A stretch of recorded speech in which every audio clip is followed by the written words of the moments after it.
بسم اللہ الرحمن الرحیم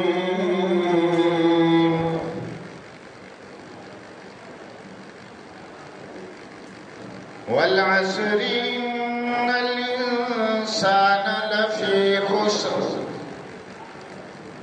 الا الذین آمنوا وعملوا الصالحات وتواصوا بالحق وتواصوا بالصبر صدق اللہ العظیم وصدق رسوله النبی الکریم والصلاة والسلام على سید الرسل وخاتم النبیین وعلى آلہ وأصحابہ اجمعین۔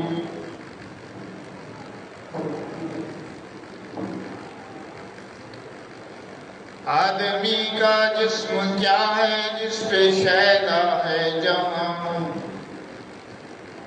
آدمی کا جسم کیا ہے جس پہ شیدا ہے جہاں، ایک مٹی کی عمارت ہے ایک مٹی کا مکان، خون کا گارا ہے اور اینٹ ہے ہڈیاں، چند سانسوں پہ کھڑا ہے یہ خیالی آسمان، موت کی پرزور آندھی جس دم آ کے ٹکرائے گی، پھر یہ عمارت ٹوٹ کر بس خاک میں مل جائے گی۔ باز آواز آنچ ہستی باز باز آواز آنچ ہستی باز گر کافرو قبرو بت پرستی باز این در گہی ماں در گہی نا امیدی نیست، گد گر صدوار توبہ شکستی باز گر صدوار توبہ شکستی باز یا ربی صلی وسلم دائما ابدا علی حبیبک خیر الخلق کلہم وهو الحبیب الذی ترجى شفاعته لكل عون من الاحوال مقتحم۔ درود پاک سب حضرات کر اللہم صلی علی محمد وعلی آل محمد کما صلیت علی ابراہیم وعلی آل ابراہیم انکا حمید مجید۔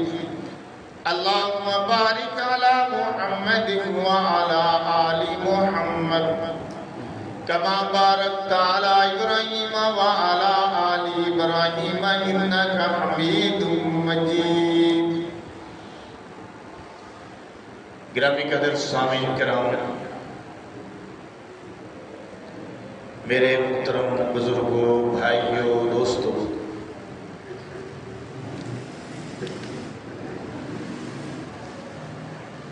رمضان المبارک کی 23 تاریخ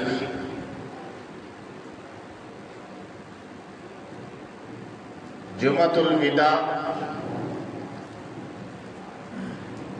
ہو سکتا ہے کہ ایک جمعہ اور ہو جائے، یہ اللہ کو معلوم ہے۔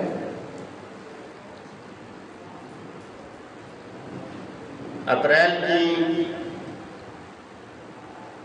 14 تاریخ کے 13 ہے، اپریل کی 14 تاریخ 2023۔ سامعین، اللہ پاک جل وعلا نے ہمیں پیدا کیا،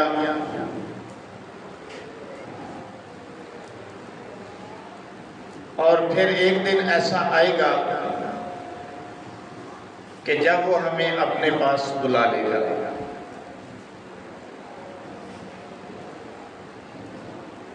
پیدائش کا تو وقت معلوم ہے، وہ تو اب اندازے سے، وہ تو اب ڈاکٹر بھی بتا دیتے ہیں کہ اتنے دنوں کے بعد پیدائش ہوگی بچے کی. یعنی یوں سمجھیں کہ دنیا میں آنے کا وقت تو ہے، جانے کا وقت نہیں. ہم اس دنیا کے اندر ایک مختصر سی زندگی، مختصر سی لائف گزار رہے ہیں، اور یہ زندگی گزار کر ہم نے بالآخر اس دنیا سے جانا ہے اور داعی اجل کو لبیک کہنا ہے.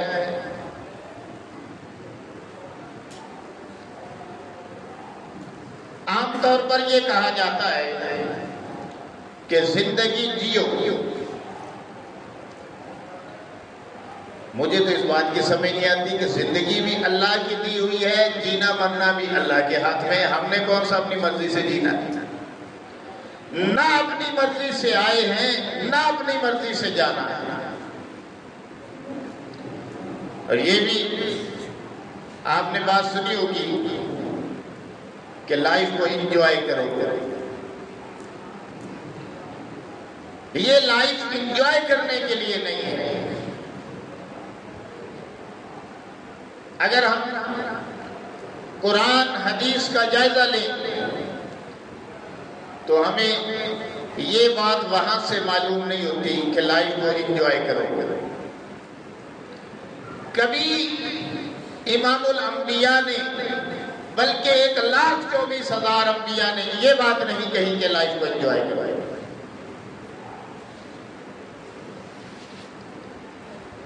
نہ صحابہ پاک نے، نہ اولیاء کرام نے، نہ بزرگان دین نے، نہ علماء کرام نے کہیں نہیں لکھا کہ لائف کو انجوائے کرو.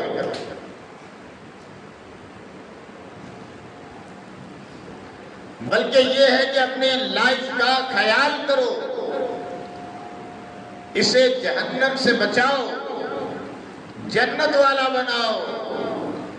دنیا میں بھی سرخرو ہو جاؤ، آخرت میں بھی سرخرو ہو جاؤ. لائف کو انجوائے کرنے کا کہیں نہیں کہا. حقیقت یہ ہے کہ لائف انجوائے کرنے کے لیے نہیں ہے، لائف امتحان ہے. یہ زندگی امتحان ہے، اور ہم دنیا میں جو ہیں وہ امتحان، دارالامتحان میں ہے. ہم دنیا میں جو ہیں دارالامتحان یعنی ایگزامینیشن ہال کے اندر ہیں، اور ہم نے اپنی زندگی کا پرچہ حل کرنا ہے. ایگزام میں بیٹھے ہوئے ہیں، ہم امتحان میں ہیں. جیسے کسی پر کوئی مشکل آ جائے، کوئی پریشانی آ جائے، وہ کہتا ہے میں بڑے امتحان میں آ گیا. پریشانیاں، خوشیاں زندگی کا حصہ ہے. کبھی غم، کبھی خوشی، کبھی تنگی، کبھی آسانی، کبھی سیاہ، کبھی سفید، کبھی رات، کبھی دن، کبھی گرمی، کبھی سردی، کبھی بہار، کبھی خزاں. ان مع العسر یسرا، ان مع العسر یسرا. ہر تنگی کے ساتھ آسانی ہے، ہر تنگی کے ساتھ آسانی ہے. جہاں تنگی ہے اس کے بعد آسانی بھی ہے. اگر ایک دروازہ بند ہوتا ہے اللہ کئی دروازے کھول دیتے ہیں. لائف کا جو کنسپٹ ہم نے بنا رکھا ہے، جو ہم نے زندگی کا ایک نظریہ بنا رکھا ہے دنیا داروں میں، یہ غلط ہے. لائف انجوائے کرنے کے لیے نہیں ہے، لائف امتحان کے لیے ہے.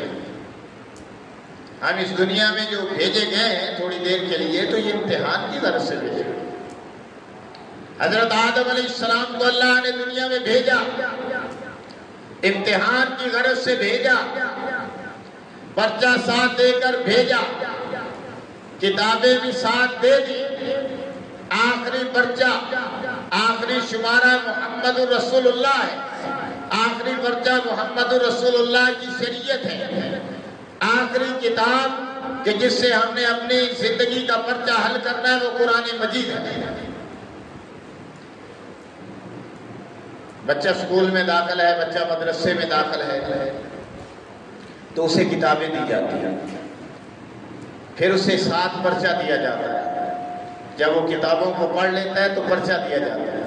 لیکن یہ عجیب امتحان ہے کہ اللہ نے پرچہ پہلے ہی آؤٹ کر دیا ہے۔ زندگی کا امتحان عجیب ہے کہ پہلے ہی اللہ نے پرچہ دے دیا کہ یہ پرچہ، یہ سوالوں کے جواب ہے، تم نے دنیا میں جو ایک فکس زندگی گزارنی ہے، ایک لیمیٹڈ زندگی گزارنی ہے، تو اس کے بعد پھر تمہیں ہمارے پاس آنا، پھر ایک قبر کی زندگی ہوگی، وہ پتہ نہیں کتنی مختصر کتنی طویل ہوگی۔ اب جو آدم علیہ السلام سے لے کر اب تک لوگ فوت ہوئے قبروں میں پڑے ہوئے، اور اب سے جو قیامت تک فوت ہوں گے وہ قبروں میں پڑے ہوئے، اور جب قیامت آئے گی تو پھر قبروں سے اٹھیں گے، تو پھر وہاں پہ سوال جواب ہوگی، وہاں پہ وہ ایک پرچہ جو اللہ نے اصل بنیادی پرچہ ہمیں ساتھ دے دیا ہے، وہاں پہ اسے حل کرنا ہے، اور اس پر، اس ایگزام پر، اس امتحان پر ڈیوٹی دینے کے لیے جو فرشتے ہیں وہ منکر نکیر ہیں۔ یہاں پر تو جو پرچہ لینے کے لیے اوپر جاتے ہیں، کبھی سختی کبھی نرمی کر لیتے ہیں اپنے حساب سے، اپنے دوستوں پر نرمی کر لی، عزیزوں پر نرمی کر لی، سفارشیوں پہ نرمی ہو سکتی ہے، سب انسانی سطح پہ ہوتا ہے، سب کچھ ہوتا ہے، لیکن وہاں پہ ایمان عمل صالح کے ساتھ نرمی سختی کا کنسپٹ ہے، ویسے نہیں ہو سکتے۔ کسی کی سفارش نہیں چلے گی، کسی کی عزیز داری نہیں، کسی کی رشتہ داری نہیں، منکر نکیرین کے ساتھ کسی کا کوئی تعلق نہیں۔ جس کے پاس ایمان عمل صالح ہوگا وہی پرچہ حل کر سکتا ہے۔ اور سوالوں کے جواب کیا ہوں گے؟ من ربک، تیرا رب کون ہے؟ کتنا مختصر سوال۔ دوسرا مختصر سوال، من نبیک، تیرا نبی کون ہے؟ تیسرا مختصر سوال، ما دینک، تیرا دین کیا ہے؟ یہ تین مختصر سوال ہیں، اور ان تینوں سوالوں کا یعنی 3 کوسچن پیپر ہے، یہ 3 سوالوں پر مشتمل پرچہ ہے، مختصر، لیکن اس کو تیار کرنے کے لیے اللہ نے پوری زندگی ہمیں دی ہے۔ کسی کی 20 سال، کسی کی 30 سال، کسی کی 40 سال، کسی کی 50، کسی کی 60، کسی کی 70، 80، 90، 100، کوئی ہے جو 150، 200 تک پہنچتا ہوتا، 100 سے کچھ اوپر کچھ نیچے۔ تو اتنی زندگی دی اللہ نے، یعنی یہ ایک پیریڈ ہے، جیسا اسکول میں کالج میں ایک پیریڈ ہوتا ہے، ایک سبجیکٹ کے لیے ایک پیریڈ مقرر ہوتا ہے 35-40 منٹ کا، اور یہی اوسط زندگی 35-40 سال ہے، شاید اس سے بھی کم ہے، میں اپنے اندازے سے کہہ رہا ہوں۔ یوں سمجھ لیں 35 سے 40-45 کے درمیان کر لیں کہ زندگی کی ہماری اوسط شرح یہ، کوئی 20 سال کیا، کوئی 30 سال، کوئی 70 سال، کوئی 80 سال، کوئی 100 سال، اوسط اس میں نکالی تو یہی 20، 25، 30، 50 کے درمیان بن گئی۔ یہ زندگی ہمارے پاس، یہ وقت ہے، اور اس وقت میں بھی ہم نے آدھی زندگی سو کر بسر کی، آدھی زندگی جاگ کر بسر کی۔ اب ان میں اگر آدھی زندگی جو جاگے اس میں نکالیں تو یہی 10-15 سال رہ جاتے ہیں۔ پھر ہم سوچیں کہ ہم نے اپنی زندگی کو کس قدر قیمتی بنایا، اور زندگی کوئی اس کو بچا کے رکھ نہیں سکتا، موت جب آئے گی تو بس آ جائے گی۔ موت کا کوئی وقت مقرر نہیں۔ زندگی کی مثال ایک برف کے بلاک کی طرح یا شمع کی مانند ہے، یا ریت کی مانند ہے جو آپ کی مٹھی میں ہے۔ کئی مثالیں دی جا سکتی ہیں۔ اگر شمع کی مانند ہے تو جب شمع جلا دی جاتی ہے اور شمع جو ہے اس کی لائٹ جلتی ہے، لائٹ تو جلتی ہے لیکن شمع پگھلتی ہے۔ کوئی جتنی مرضی کوشش کر لے، شیشے میں بند رکھے، ہوا تو دینی پڑے گی تبھی شمع جلے گی۔ شیشے میں رکھی ہوئی، تاک میں رکھی ہوئی شمع بھی آخر ختم ہو جائے گی، بتی بھی جل جائے گی، شمع بھی ختم ہو جائے گی۔ ریت مٹھی کے اندر ہے، دبا کے رکھیں، جتنا دبا کے رکھیں گے اتنا ریت جلدی نکل جائے گا۔ زندگی کو جتنا سنبھال کے رکھو گے بلا کر زندگی ختم ہو جائے گی۔ جتنا اسے کھپاؤ گے، جتنا اسے دباؤ گے اتنا جلدی جائے گی۔ ویسے تو وہ وقت مقرر ہے جو اللہ نے دیا، یہ تو عام روٹین میں نے بات کی۔ پھر برف کا بلاک ہے زندگی، یا تو برف کے بلاک کی مانند ہے کہ برف کے بلاک کو آپ بوریوں میں لپیٹ دیں، برف خانے میں رکھ دیں، برف کو توڑے، اس کا ایک پیس بنائے، اس کو فریج میں رکھ دیں، ڈیپ فریزر میں رکھ دیں، اعلیٰ قیمتی کپڑوں میں لپیٹ دیں، 1 2 3 4 5 6 7 8 9 10 کپڑوں میں لپیٹ دیں۔ بتائیں کہ برف بچے گی یا کہ برف پگھل جائے گی، برف کھر جائے گی کہ بچ جائے گی؟ جتنا مرضی اس زندگی کو سیو کر لو، جتنے مرضی اس کے علاج کر لو، جتنی مرضی اس کو غذائیں دے لو، جتنے مرضی مشروبات پلا لو، جتنے مرضی خشک میوہ جات کھلا لو، جتنے مرضی پھل فروٹ کھلا لو، وہ ایک مشہور اینکر ضیاء محی الدین، پچھلے دنوں اس کا انتقال ہو گیا۔ مشہور اینکر تھا، ایک بڑی خاص آواز تھی اس کی۔ تو میں نے پڑھا یا سنا کہ اس کو کوئی بیماری نہیں تھی۔ کئی لوگ ایسے ہیں، کئی لوگ ایسے ہیں، اس نے کبھی دوائی نہیں لی تھی۔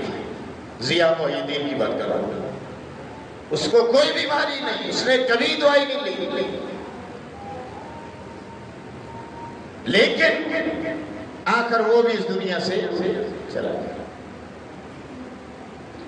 ہمارے مقابلے میں سیاستدان بڑے ہیلتھی ہیں، بڑے ویلتھی ہیں، بڑے تندرست ہیں، تقریریں کرتے ہیں، سفر کرتے ہیں، بھاگتے دوڑتے ہیں، جو ہے وہ سیاست کرتے ہیں۔ جتنے بھی سیاستدان ہیں ان میں سے اکثریت ہمیں وہ بڑے تندرست نظر آتے ہیں۔ 60 70 80 سال کے سیاستدان بابے ہمیں ٹی وی پہ بیٹھ کر جو ہے وہ ایسے لیکچر دے رہے ہوتے ہیں، ایسے تقریریں کر رہے ہوتے ہیں، ہمیں یوں لگتا ہے کہ یہ 40 49 کا جوان ہے۔